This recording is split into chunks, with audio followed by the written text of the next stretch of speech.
what it do? What's up, your girl G here? Welcome back to my channel. We're gonna chit chat and get into this episode of Love After Lockup, you guys. Love After Lockup gave us another, pretty juicy episode. It was a little bit of a filler, it seems like. Next week is where some things are gonna pop off, but we still got some good little juicy tidbits to get into. Of course, people realized they got played. But what else is there to expect? We know Love After Lockup literally is just the epitome of the game is the game. It literally be like red flags waving. This my big tooth comb. Be red flags waving. Okay, and everybody just Stevie Wonder. Yeah, they be Stevie Wonder and the flags be like this.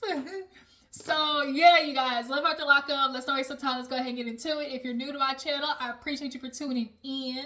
Everybody who's already part of the Juice Box crew, y'all already know what's up. Drop down the comments. Thank you for tuning in, stopping by. Make sure to hit that thumbs up button, y'all. Let's go ahead and get this video to at least 15 likes, okay? So make sure to hit that thumbs up button for me, okay? So let's go ahead and get into the couples, all right? So first things first, I like to just knock out the kind of like the quick ones. So let's get into Mr. Anthony and her name is Sharae, I'm pretty sure. So basically they had a little nightcap at the hotel as usual. When people get out, the first thing they want to do is eat and knock boots, and that's what happened. And so he has to go see his PO. Sharae is obviously a little anxiety filled because she has this big, welcome home party plans. So much so that Anthony's mom even called the PO and was like, hey, can you hook us up? And his PO was like, I'll give you to 1 o'clock because originally it was 8 p.m. So when they go to check in with his PO,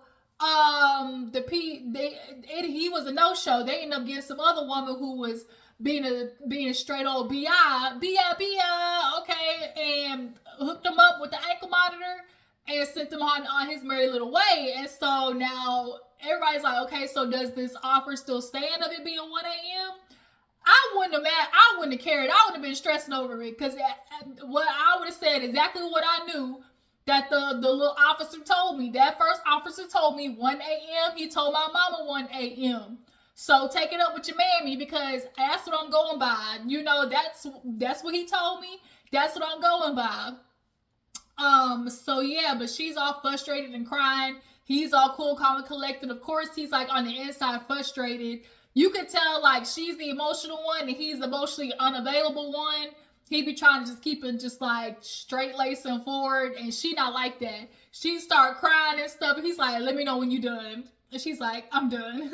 So they get to the house, it's nice and everything. She showed him around. He go to take a little nappy nap. The mama pulls up, and busts about his sleep. And, he wants to talk to his mom about his relationship. Sharae and the mama do, kind of get along, except for when Sharae try to basically either stick up for herself or say when mama's doing too much. The mama calls herself trying to do the same thing to Sharae. She's like, oh, me and her, we good. But, she a little mouthy. So that's when I got to say something. And he's like, look, ma, I like, this woman, she did that time with me. She put her life on pause for me. This ain't gonna be like my other relationships where you had a lot to say so. And the mama was like, you know how these little, what they call them, incestuous emotional relationships with the mama's boys. I've been here before her. I'm gonna be here after. Anything happen with him, it's always this thing of like, I'm his mama, like I'm gonna be here, I'll always be here type situation. And that's not what the issue is. The issue is, okay, yeah, you feel like you kind of got this seniority, but the relationship still requires boundaries. Just because you his mama don't mean you have a say-so in the relationship. And so I do appreciate Anthony at least for acknowledging like that straight up front of being like, this relationship, you not finna just be here, doing whatever. But of course the mama want to talk back. Well, I mean, we gonna be good, but when I say, I ain't with the bullshit. When I see her doing something wrong, I'm gonna call it out. So it's like, oh my God, we're gonna see how this goes. So Melissa and Louie, I know the New Jersey Louie, she comes back from the bathroom and they do one more run through the dance, and she is mad boots, okay? The instructor, she said, was giving too much attention to Louie. So when they was going on the last run, they was and she was just heated. So they walk out and everything, you know, she's like, we'll see you next time. And she walks out and he's like, damn, like I tried to do something nice, you know, you didn't like this date. And he, you know, he's talking about, you know, quick step change or whatever. He's like, 1, 2, quick or whatever. She's like, shut up, Louie. And so they get in the car and he was like, dang, I thought I did something good. And she was like, yeah, the thought of the date was good and everything, but you didn't see how she was acting? He was like, I mean, she was the instructor. Oh, she was like, oh, so you were just doing everything right, so you thought I was doing something wrong? I'm like, girl, how are you asking him about, do you think you did something wrong? He's not the damn instructor. Like, how he's supposed to know? So it's very clear Melissa is just very anxious about the fact that Louie previously was a, you know, a lover boy, a player's boy. He was a boy, you know, in every sense of the word when he was younger. But if you're gonna be with this man, it's either you trust him or you don't. But she is just, see that's the problem though, Melissa, too. Y'all girls be trying to get with the man that every woman wants, you know, because all she fantasized in her head, like, oh my God, I'm gonna have Louie. You know, all the girls wanted him back in the day. You know, she done built up this whole thing in her head. I can't wait to show up to the reunion with Louie, us together, and for everybody to see him. And it's just kind of like, okay, yeah, you got this dude, and you know, he's, you know, somewhat attractive, but now you all up in your head about every time he go out is another bitch looking at him, you know? So she is just on one. She's ruining the mood. Louie's like, well, god dang. She's like, oh, so you think everything she did was okay? And, you know, you're going to sit there and, you know, let her, you know, flirt with you like that. He's like, man, she ain't even paying attention to me. Like, she can get any guy that she wants. You know, and so she's like, what do you mean she can get every guy she wants? He's like, I mean, why would she be looking at me? She's like, no, what do you mean she can get any guy she wants? And she kept saying that until she finally got out of him what she was basically worried about, which was, he's like, what? She's like, what do you mean that she, like, why would you say that she can get any guy that she wants? And he's like, well, I mean, she's attractive. And that's what she wanted to hear. Like, she wanted Louie to validate that girl was attractive, because obviously that's what her thought process was, like, oh, this is some young attractive girl. So she wanted to hear Louie say it to confirm already her irrationalities that she done got up in her head. But at the end of the day,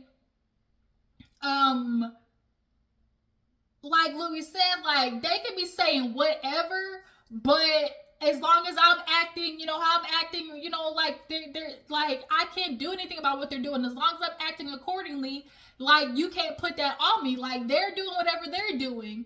So she wants to be all pissy, moody. They go back to the hotel. He's like, fine, then I'll just go work out. Next morning, wake up. She's still pissy, moody, giving him the silent treatment. He come back in. She's like, well, you left me in here all alone. At that time, she called her friend, trying to ask, you know, when you call your girlfriend, like, am I crazy? Like, am I acting, you know, am I out of line here? Let me know. And so she tells the girlfriend, like, oh, you know, the instructor, like, she clearly was flirting with him, and it's hard for him to see it. I'm so sick of him. Like, every time we're out, like, he never sees it for what it is. He just thinks, like, oh, I'm being friendly. But no, you can't do that. Like, am I crazy? You know, because you know how he used to be. And that's all she has circulating in her mind is, oh, how he used to be, how he used to be, how he used to be. So the friend was like, nah, but you ain't crazy. So when Louie come back in, she's still pissy. And so he's like, yo, like, I don't know what you want me to do. And she's like, well, when you want to resolve it like a grown person, we could do that. And he was like, well, you were giving me the silent treatment. Melissa, one word, toxic.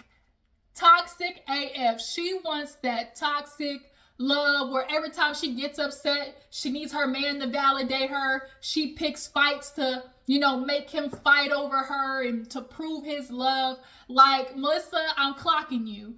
And so, yeah, she's toxic AF, and she just would not let it go. You want to talk about him being, like, not an adult? I feel like he was being way more mature than she was. Like, did y'all see that too? Drop it in the comments. Did y'all feel like Louie was being more mature than Melissa? Because I absolutely feel like that. Melissa was just not trying to get to a resolution. All she wanted to hear Louie say was, "Oh, that girl was flirting with me and I liked it." And so he's like, "I don't know what you want me to do." Like, she's like, "Just don't be you, be silent." He was like, "That's not me. Like, what do you mean? Like, if you have somebody, like, understandably, yes, like if you have a partner that is just a sociable person, sometimes it can be misconstrued. And so, like, that's not their intention. But there's obviously a clear difference between understanding, like, I'm just a friendly person and I'm straight up flirting. And Melissa, just like I said, she's insecure.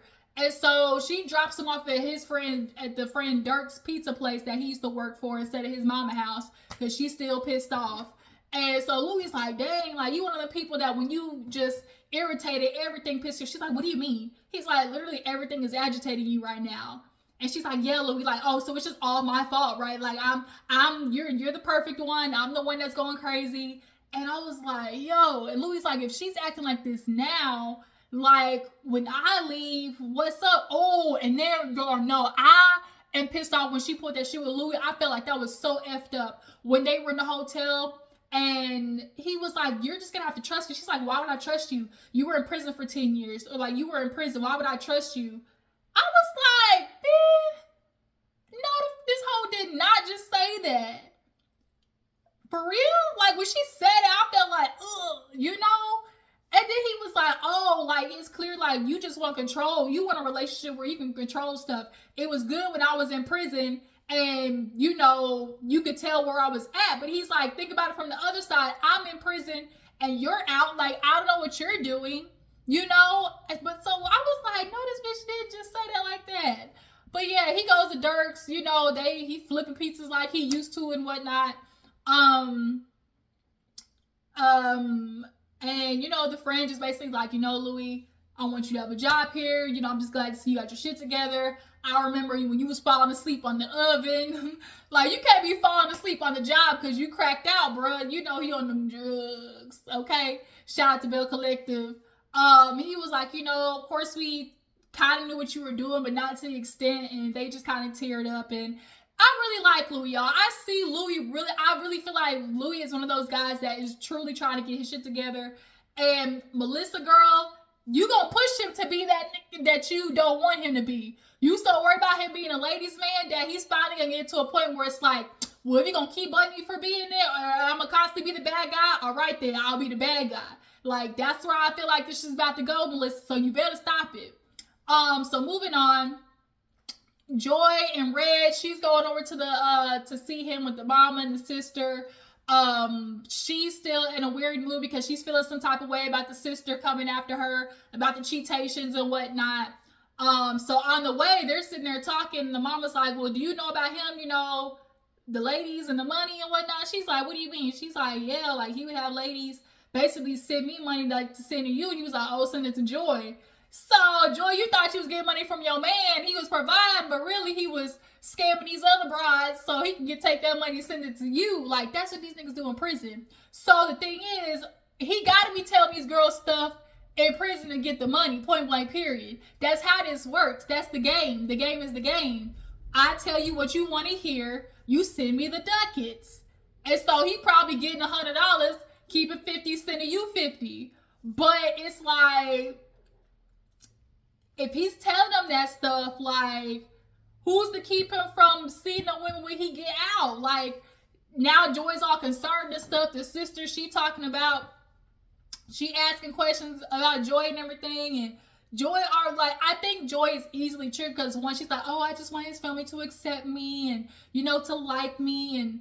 And two, she's really super triggered about the fact that she cheated on Red. Like, it's like, let's keep it real. She's very insecure. She's very self-conscious. She lacks confidence. And so the fact that she's cheated on Brit, she's always gonna, like, have this shame over her head. And that's going to allow her to feel like she'll take whatever treatment that Red gives her. Of course, the mom is like, "I hope y'all do good and everything." But as of right now, it ain't looking too good. So they go to the hotel. The other family members are there. And the mom's like, "We got to be there early." So, of course, they're talking about Red and everything. The sister and her are gonna keep. You can tell the sister has just been just trying to get real. Whose side? Like, Lord, I'm just praying to you. Don't let me knock this child, okay? She testing my nerves, okay? I'm telling you, Jesus, I'm trying to be a good Christian. But also, I got hands.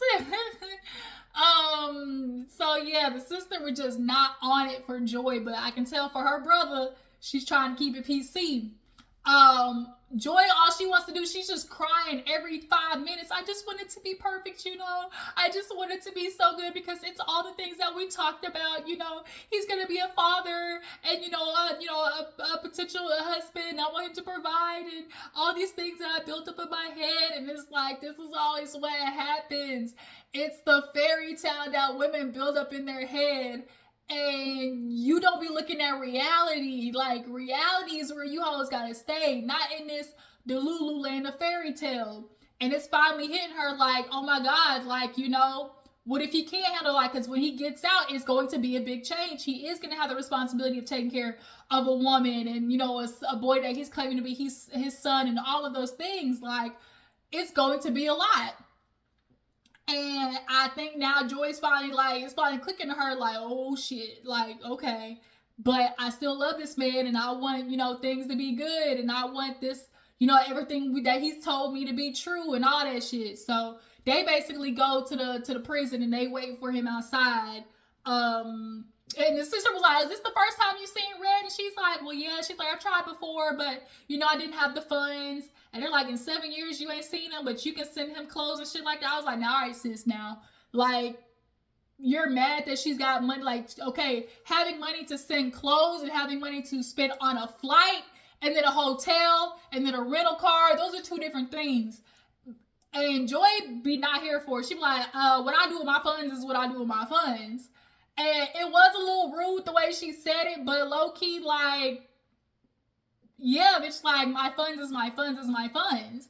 If I can't go see your brother, 7 years, you could probably save up to do a little something.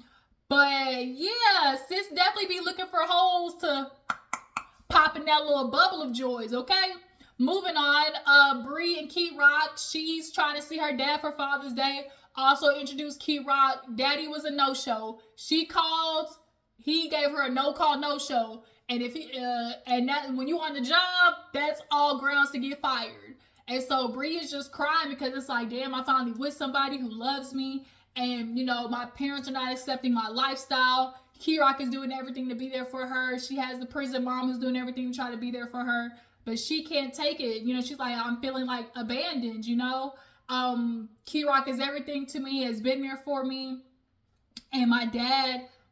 why can't he see it? And, Kerok is just like, look, that is very hard. I couldn't imagine. I really did feel for Bri. And then not only that, when she was talking to Kerok's mom, when they finally made it back to the spot, she tried to teach her how to cook. She's like, I don't eat collard greens. And she turned her to the side and that booty was poking out. Okay, she was like, girl, these hips is saying something else. Girl, that's collard greens, neck bone, ham hot, pork chops. She's teaching her how to fry pork chops and stuff.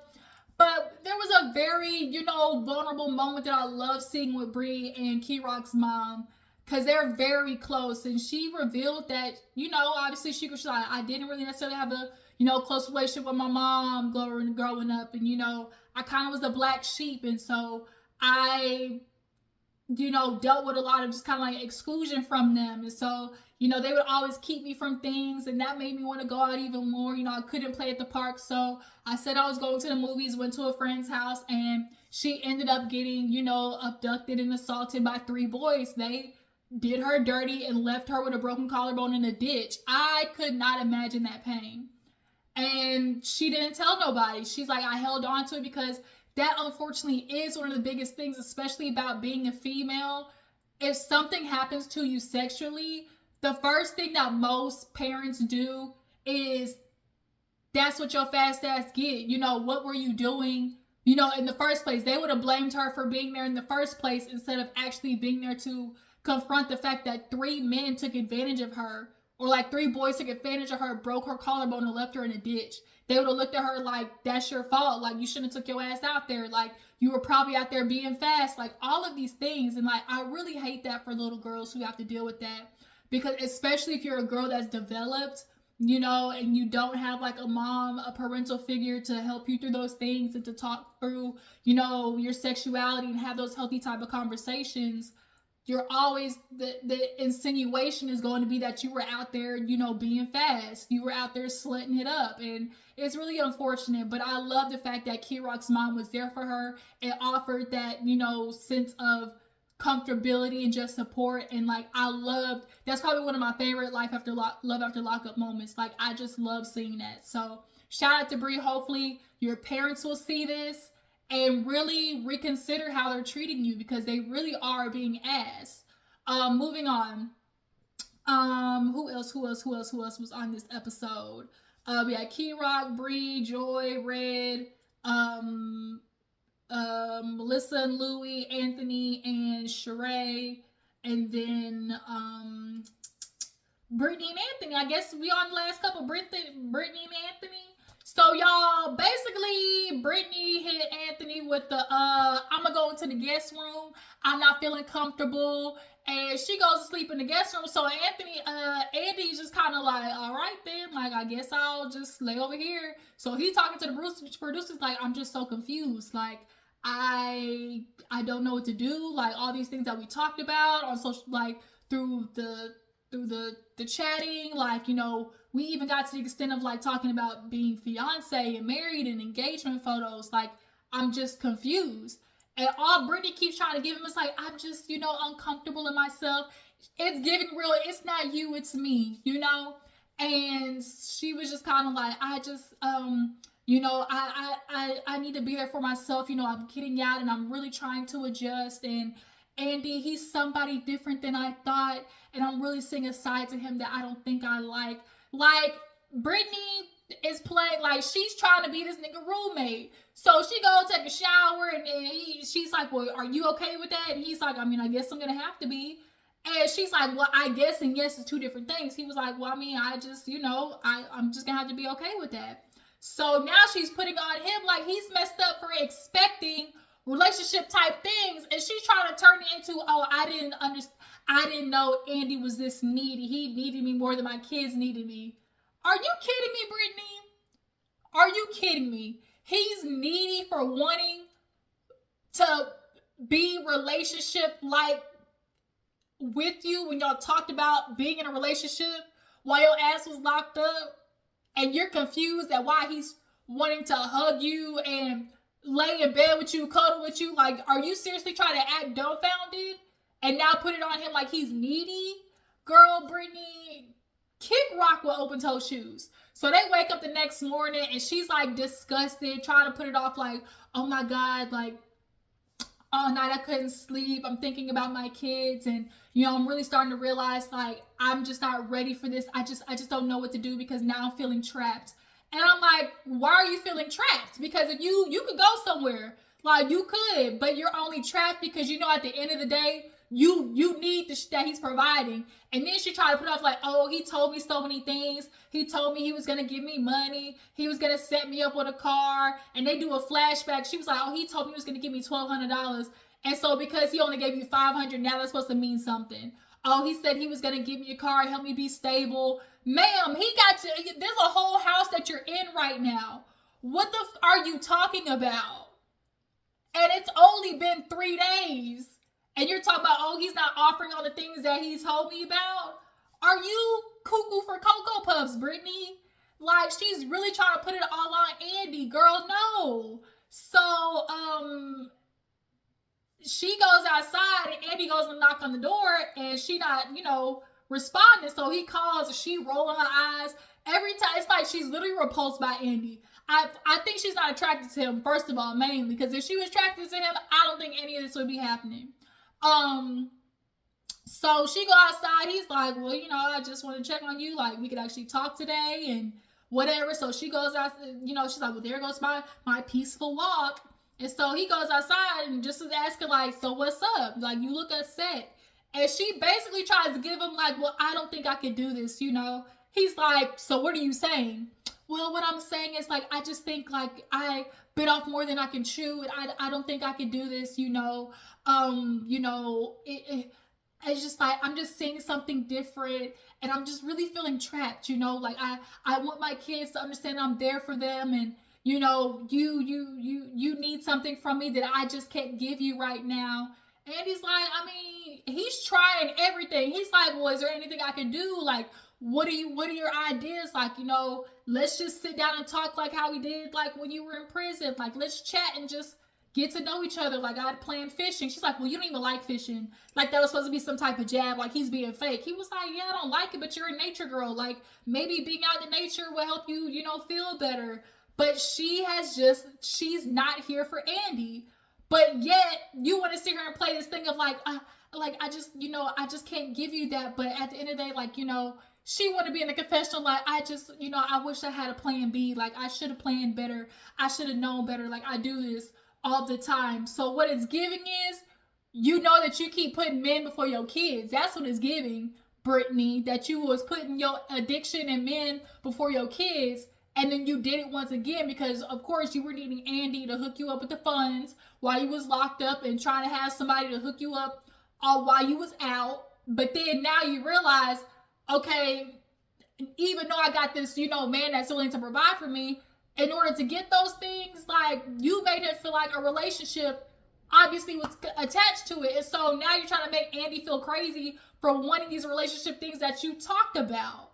Like, I did not like that. Like, she's gaslighting the fuck out of Andy. I don't like that.